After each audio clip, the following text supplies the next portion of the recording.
신앙생활을 하면 달라지는 것이 삶의 모습입니다. 주일이 되면 교회를 가고 예배를 드리고 기도하고 섬기는 삶을 살게 되어집니다. 재판장이 제수에게 형량에 대해서 선고를 내립니다. 그리고 뒤에 교화에 대한 이야기를 합니다. 그렇게 해서 교도소에 갑니다. 제수자로서 살게 되지만 교화되지 못하는 경우가 많습니다. 사람의 마음이 변화되지 않으면 여전히 그 마음속에 죄된 것으로 가득하기 때문에 교화되지 아니하고 사회로 나와서 다시 문제를 일으키게 되어질 것입니다. 사람의 마음이라고 하는 것은 변화되는 것이 쉽지 않습니다. 그것이 변화되어질 때 삶의 모습도 변화되어지는 것입니다. 골로새의 문제는 삶의 모습의 문제가 아니라 그 이전에 마음에 누가 있는지를 보게 되어지는 것입니다. 먼저 그러므로 너희가 그리스도 예수를 주로 받았으니 그 안에서 행하되, 예수님을 구원자로 받았기 때문에 그 안에서 행하는 자로서의 삶을 살아야 되는 것입니다. 예수를 믿기 때문에, 예수님이 내 속에 가득하기 때문에 우리 안에 놀라운 변화 역사가 일어나게 되어집니다. 신앙 고백은 단순한 입술로만 고백하는 것이 아니라 그 마음에 주님을 주인으로 신하고 인정하고 주님이 모든 것 되심에 대해서 감사하며 은혜로 살겠다는 고백인 것입니다. 그것이 변화되지 않으면 삶은 여전히 변화되지 않습니다. 이스라엘 백성들이 애굽을 나와서 광야로 나왔습니다. 가나안으로 들어가야 됩니다. 그런데 그들은 가나안에 들어가지 못했습니다. 왜 들어가지 못했냐면 그들의 마음이 변하지 않았기 때문에, 그들은 여전히 애굽에 마음을 두었고 애굽의 삶을 때로는 동경하는 그런 모습을 보여주고 있습니다. 왜 그렇습니까? 그들은 하나님에 대한 온전한 믿음이 없었습니다. 하나님을 믿는 것이 아니라 이 광야를 지나가면서 그들이 얻게 될 것, 부족한 것에 대한 이야기를 끊임없이 하고 있을 뿐이었습니다. 성경 인물 중에 가장 안타까운 인물이 가룟유다입니다. 가룟유다는 예수님의 제자입니다. 예수님의 말씀을 듣고 예수님이 행하시는 수많은 이적과 기적을 보았습니다. 죽은 자를 살리는 것도 보았습니다. 물이 포도주가 되는 것도 보았습니다. 무리로 걸으시는 예수님도 보았습니다. 그렇다면 그 안에 예수님에 대한 믿음이 있어야 합니다. 그 마음이 변화가 있어야 합니다. 그런데 그런 마음이 변하지 않았습니다. 끝까지 예수님을 선생님으로만 칭하면서 그 마음에 예수님에 대한 마음을 온전히 갖지 못하였습니다. 자신이 생각한 메시아가 아니라고 생각하고 은 30에 예수를 팔아넘기는 어리석은 결정을 하게 되어지고 스스로 삶을 마감하는 그런 어처구니 없는 인생이 되지 않았습니까? 믿음은 마음에서 시작되어집니다. 그 믿음 안에서 살아가는 것이 성도의 모습이라고 하는 것입니다. 우리는 세상 속에 살고 있습니다. 세상 사람들이 이야기를 듣습니다. 세상의 가치, 세상의 문화, 세상의 전통, 그 속에서 주님이 주인 되심을 깨닫고 살아가는 것, 그 은혜가 무엇인지를 깨닫고 살아가는 그것이 복된 인생이라고 하는 것입니다. 주님이 내 속에 들어오시면서 우리의 언어가 달라지고 세상을 바라보는 눈이 달라지고 사람을 대하는 모습이 달라지게 되어지는 것입니다. 죄가 무엇이냐면 인간이 주인 되는 것, 자기의 소견에 옳은 대로 행하는 것, 그것이 사사기의 결론이었습니다. 하나님의 말씀을 듣고 순종해야 될 이스라엘 백성들이 가나안에 들어가서 가나안 족속들의 삶을 보았습니다. 자신들의 속에 옳은 대로 살아가는 그 사람들의 모습을 보면서 우리도 그렇게 살련다. 우리도 세상의 물질, 권력, 쾌락, 손에 잡히는 것, 눈에 보이는 것, 그것을 위한 삶을 살겠다라고 그렇게 다짐하고 그런 삶을 살았습니다. 그것이 아름다운 삶이었습니까? 결코 아름다운 삶이라고 할 수 없는 것입니다. 인간이 중심이 된 삶, 인간이 지배하는 삶, 아름다운 삶이어야 하지 않습니까? 그런데 그런 삶이 과연 아름다운 삶입니까? 세상에 그런 아름다운 세상입니까?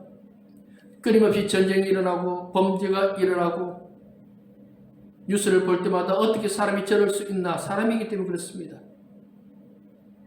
사람은 자기 중심적입니다. 자신을 위해서 살아갑니다. 그러다 보니까 그런 악한 일들이 끊임없이 일어나게 되어지는 것입니다. 아브라함에게 고향을 떠나라고 했습니다. 왜? 그의 눈에 보이는 우상들, 세상의 것들에게서 떠나라고 했습니다. 이것은 아브라함의 마음의 변화를 일으키는 것입니다. 아브라함과 롯이 헤어집니다. 그런데 아브라함은 마음에 하나님이 있었습니다. 하나님이 하라는 대로 하겠습니다. 조카 롯에게도 먼저 선택권을 주면서 네가 먼저 택해서 떠나라. 그렇게 했습니다. 아브라함은 하나님에 대한 믿음의 마음을 가지고 고향을 떠났고 그렇게 평생 떠돌이의 삶을 살 수밖에 없었습니다. 그것이 아름다운 삶입니다. 어디에 사느냐, 얼마를 가지고 사느냐가 아니라 주와 함께 사느냐, 이것이 중요한 것입니다. 베드로가 걷지 못하는 사람이 성전 민물에서 손 내밀고 구걸하는 것을 볼 때 내게 있는 이것, 나사렛 예수의 이름으로 명하노니 일어나 걸으라. 베드로에게 예수가 있다고 했습니다. 예수로 가득한 베드로가 능력의 사람이 될 수 있었습니다. 그 연약하고 부족하고 예수님 모른다고 부정했던 그 사람이 능력의 사람이 되어졌던 것은 주님으로 가득한 인생이었기 때문에 그런 것입니다. 바울은 달라졌습니다. 율법주의자 바울이 아니라 복음을 전하는 전도자 바울이 되었습니다. 우리 인생의 가장 큰 변화는 예수 그리스도를 만나고 예수 그리스도가 내 속에서 역사하시는 것입니다. 사역리에서 먼저 예수님을 주인으로 모셔야 한다고 하는 것은 그렇게 할 때 구원의 역사가 임하기 때문에 그런 것입니다. 예수님이 우리의 마음의 중심에 오셔서 우리의 모든 것 되심을 고백하는 것, 내 자리가 아니라 주님이 주인된 그 자리에 앉으시고 주님 옳습니다. 주님이 맞습니다. 주님이 인도하심을 믿습니다. 주님이 내 삶의 주인이신 것을 믿습니다. 영원한 생명의 주인이신 것을 믿습니다. 그 고백을 가지고 살아갈 때 우리 안에 놀라운 은혜가 임하게 되어지는 것입니다. 믿음이 무엇입니까? 주님이 나의 주인이시라는 고백, 온전한 이 신앙 고백이 우리를 바꿉니다. 내가 주인되고 내가 결정하고 내가 모든 것을 하고 나의 유익과 나의 만족이 아니라 주님이 기뻐하시는 것이 무엇일까? 주를 위해서 사는 것이 무엇일까? 이 질문을 던지면서 믿음으로 살고자 애쓰는 것이 성도의 모습이라고 하는 것입니다. 이 은혜 아래 우리는 다시 은혜를 회복해야 합니다. 주님이 나의 주인인데 내가 주인 되려고 하고 내 뜻대로 내 욕망대로 살려고 하는 이것을 내려놓아야 합니다. 바울은 날마다 죽는다고 했습니다. 주님이 살아야 합니다. 하나님의 아들을 믿는 믿음으로 사는 것이 바로 우리들이라는 것을 결코 잊지 말아야 합니다. 그런데 이 골로새 안에 많은 문제들이 있었습니다. 이 문제들, 철학과 헛된 속임수들, 믿음으로 살려고 하는데, 예수 그리스도를 주인으로 받아들이고 살려고 하는데, 이 철학과 헛된 속임수들이 골로새 성도들 안에, 교회 안에 침투하여서 흔들어 놓고 있었습니다. 그러면 어떻게 먼저 해야 되는가? 기초공사를 제대로 잘하면요, 이런 거짓된 것에 마음을 빼앗기지 않게 되어집니다. 건물을 지으려면 기초공사를 잘해야 됩니다. 오랫동안 기초를 다지고 튼튼하게 해야 됩니다. 건물을 세울 때 제대로 된 그 공정에 따라서 건물을 세워야 합니다. 몇 년 전 광주의 아파트에 붕괴 사건이 있었습니다. 그 사건 속에서 보게 된 것이 부실공사였습니다. 그러다 보니까 아파트를 다 철거하고 다시 새로 짓는다고 합니다. 엄청난 손해를 볼 수밖에 없는 그런 상황에 놓이지 않았습니까? 처음부터 제대로 건물을 만들었다면 그런 인명피해도 손해도 보지 않았을 것입니다. 우리의 기초공사가 무엇입니까? 믿음입니다. 주님이 내 삶의 주인이신 것을 고백하며 주님 안에 거하는 삶을 살 때 기초공사를 제대로 할 수 있습니다. 끊임없는 거짓된 것, 속임수가 들어옵니다. 믿음이 무엇이냐면 내가 중심이 아니라 주님이 구원의 주체이며 중심이며 인도자이며 생명이라는 그 고백입니다. 이것이 흔들립니다.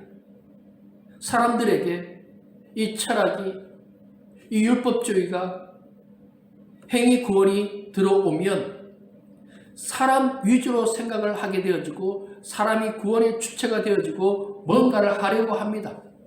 그것이 잘못되어진 것입니다. 구원은 사람이 하는 것이 아니라 주님이 주시는 것입니다. 이 믿음이 있으면 어떤 것에도 흔들리지 아니하고 이겨내고 나아갈 수 있게 되어집니다. 골로새를 흔드는 철학, 율법주의, 믿음만 있으면 거뜬하게 이겨낼 수 있는 것입니다. 믿음을 지키기 위해서 우리는 예수고 수고하는 그런 성도의 모습을 가져야 합니다. 주님이 내 모든 것 되심을 인정하고 주께 주권을 드리는 것, 그것이 믿음이라고 하는 것입니다. 이 흔들리는 믿음 우리는 다시 잡아야 됩니다. 세상 중심이 아니라 하나님 중심의 신앙생활을 할 때 믿음은 흔들리지 않게 되어집니다. 그런데 우리의 삶에 고난이 있습니다. 우리의 삶이 아프고 힘들고 괴롭습니다. 이 믿음 가운데 감사를 드려야 합니다. 감사라고 하는 것은 지금의 주어진 삶에서 주님과 함께하는 것, 주님이 주신 그 구원의 감사와 감격 속에서 살아가는 것이 진정한 감사라고 하는 것입니다. 이 감사가 사라지면 능력 주신 자 안에서 내가 모든 것을 할 수 있다는 이 고백이 사라지면 우리의 믿음은 흔들릴 수밖에 없고 믿음의 기초 공사는 제대로 이루어지지 아니하게 되어집니다. 원망과 불평의 마음으로만 가득하면 하나님 왜 안 줍니까? 왜 빨리 안 줍니까? 왜 안 됩니까? 왜 내 인생은 이 모양입니까? 그런 말들만 하면서 광야를 지났던 이스라엘 백성들의 모습과 별반 다를 바 없는 그런 모습을 가지면 믿음은 흔들리게 되어집니다. 우리의 삶은 고단하고 힘들고 아플 수가 있습니다. 바울도 마찬가지였습니다. 그런데 바울은 감사했습니다. 매를 맞아도 감사했습니다. 없는 것도 감사했습니다. 왜? 주님이 나의 구원자이시니까. 주님이 내 삶에 지금도 함께하고 계시니까 이 고백이 우리 가운데 먼저 있어야 합니다. 외부의 그 상황들, 우리를 흔드는 것들이 너무나도 많이 있습니다. 그런데 우리가 중심만 잡고 있으면 어떤 것에도 흔들리지 않게 되어집니다. 어떤 사람은 조그만 것에도 흔들리는 반면에 어떤 사람은 흔들리지 않습니다. 그 마음이 다르기 때문에, 그 마음에 잡고 있는 것이 다르기 때문에 그러한 것입니다. 우리 또한 마찬가지입니다. 우리 마음에 주님이 함께 하시고 주님이 붙잡으시면 흔들리지 않습니다.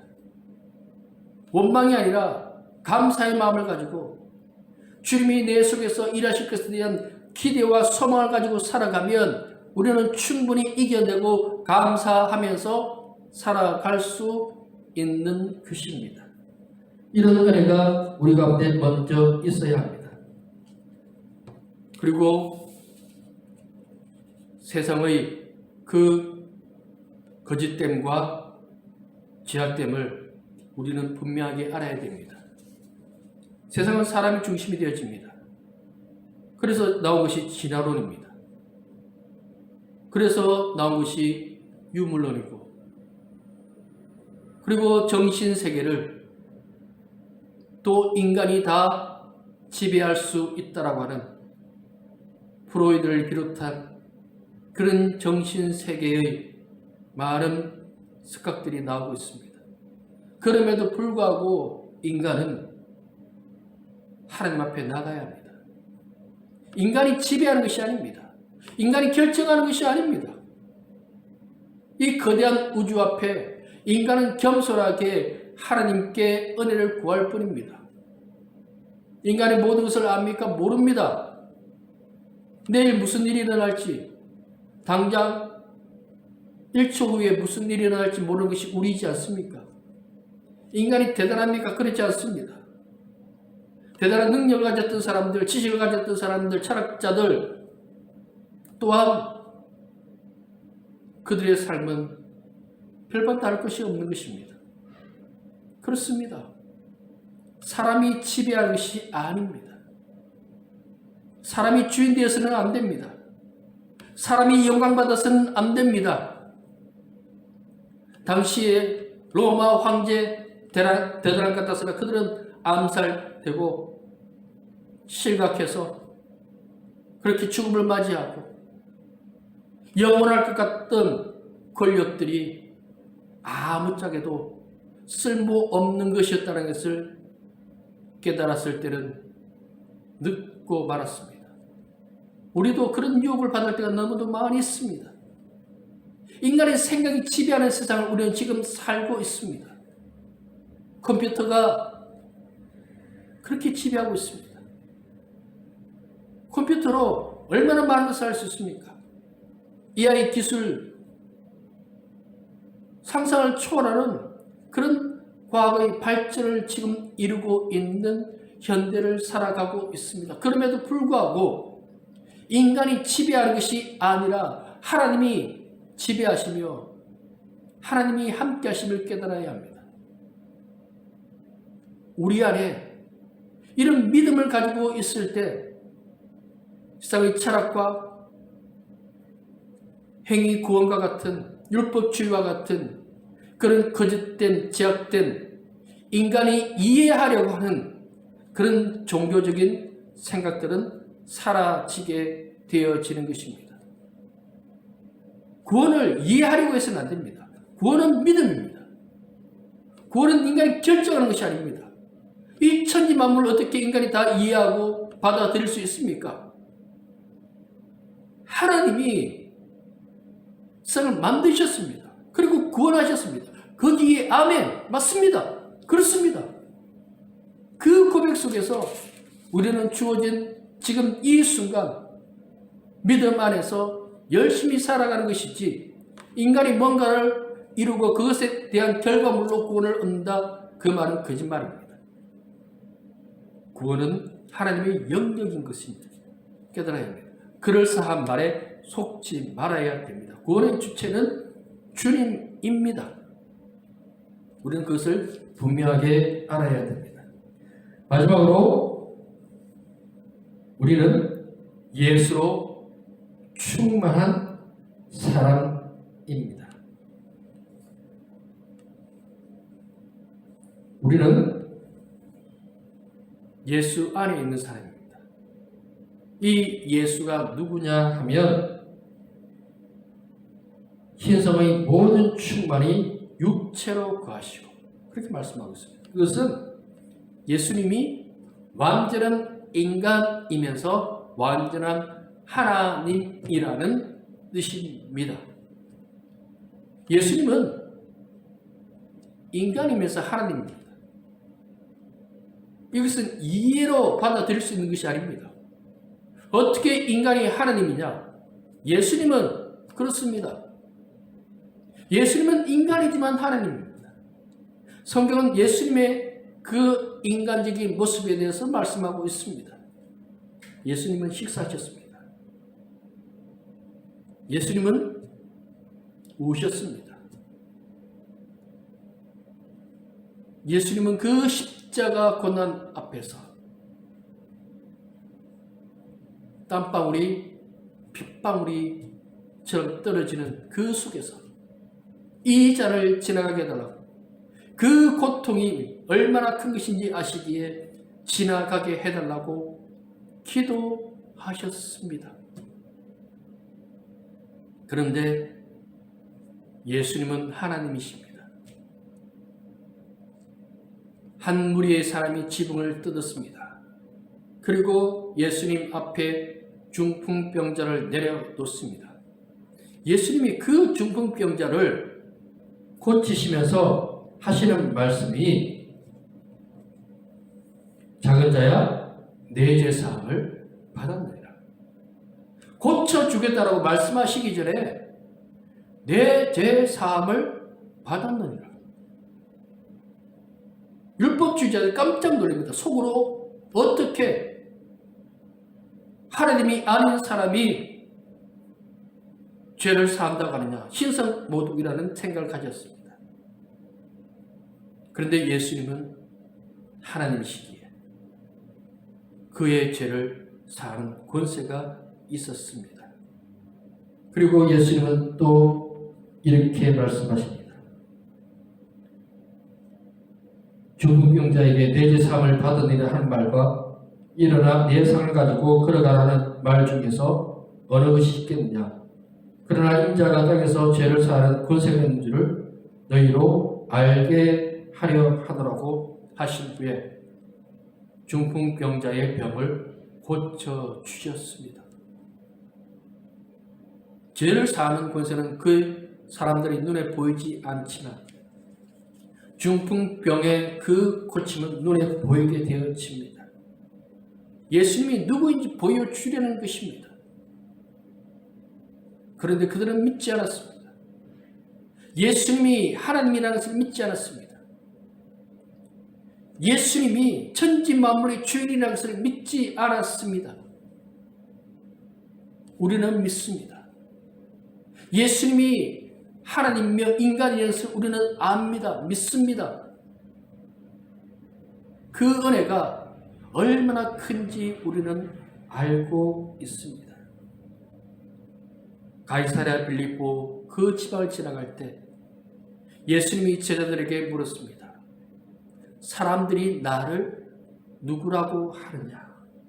그럴 때 제자들은 세례요한, 더러는 엘리야, 어떤 이는 예레미야나 선지자 중에 하나라고 하였습니다. 그때 예수님의 물음이 너희는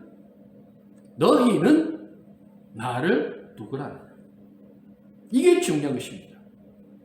사람들이 나를 누구라 하냐가 아니라 너희는, 제자들 너희는, 베드로는, 요한은, 야고보는 나를 누구라느냐? 내가 중요합니다. 나의 신앙 고백. 그때 베드로가 주는 그리스도시요 살아계신 하나님의 아들이십니다. 우리의 신앙 고백이어야 합니다. 그 은혜가 있음에 감사한 것입니다. 우리에게 이런 신앙 고백, 이 은혜가 다시 회복되어져야 합니다. 이 말씀을 통해서 또 우리에게 알려주는 것이 있습니다. 예수님은 세상 모든 것의 주관자라는 것입니다. 예수님은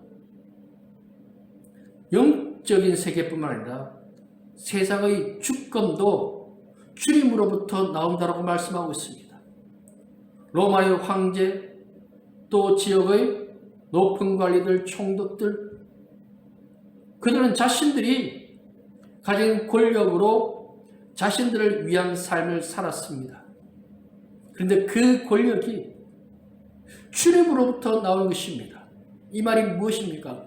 세상의 삶도 죽게 있다라고 하는 것입니다. 성령이 그것을 우리에게 알려줍니다. 느부갓네살이 꿈을 꾸었습니다. 큰 우상의 꿈을 꾸었습니다. 그런데 한 뜨인돌이 그 우상을 깨뜨려 버렸습니다. 우상은 세상을 다스릴 거대한 제국들입니다. 그 제국들이 뜨인돌에 의해서 산산조각 나버립니다. 거대한 나라들, 아시리아, 페르시아, 로마, 그런 나라들이 깨어지고 또 깨어지는 것을 우리는 역사적으로 보아왔습니다. 하나님밖에 없습니다. 세상의 주인은 하나님이십니다. 오늘도 하나님은 주인이시고 내일도 하나님은 주인이십니다. 그 하나님을 믿는 믿음으로 우리는 살아가는 것입니다. 하나님의 아들이 인간이 되셨습니다. 예수 그리스도. 그분이 세상의 통치자이시며 세상을 다스리시는 분이라는 것을 우리는 믿고 살아가는 것입니다. 그러므로 지금의 고단하고 힘들고 아픈 삶도 충분히 견딜 수 있는 이유가 되어집니다. 왜? 모든 것이 주께 있으니까. 주님이 우리의 주인 되시고 우리의 삶도 책임져 주시고 도우시고 역사하시고 함께하여 주실 것을 믿고 살기 때문에 그런 것입니다. 그러면 어떻게 해야 됩니까? 골로새 성도들이 지금 어떻게 살아가야 됩니까? 나는 율법을 지키기 위해서 어떤 철학적인 금득적인 그런 것이 아니라 주를 믿고 주님의 말씀에 순종하며 힘들고 아프고 괴로운 삶 속에서 주님 살려주세요.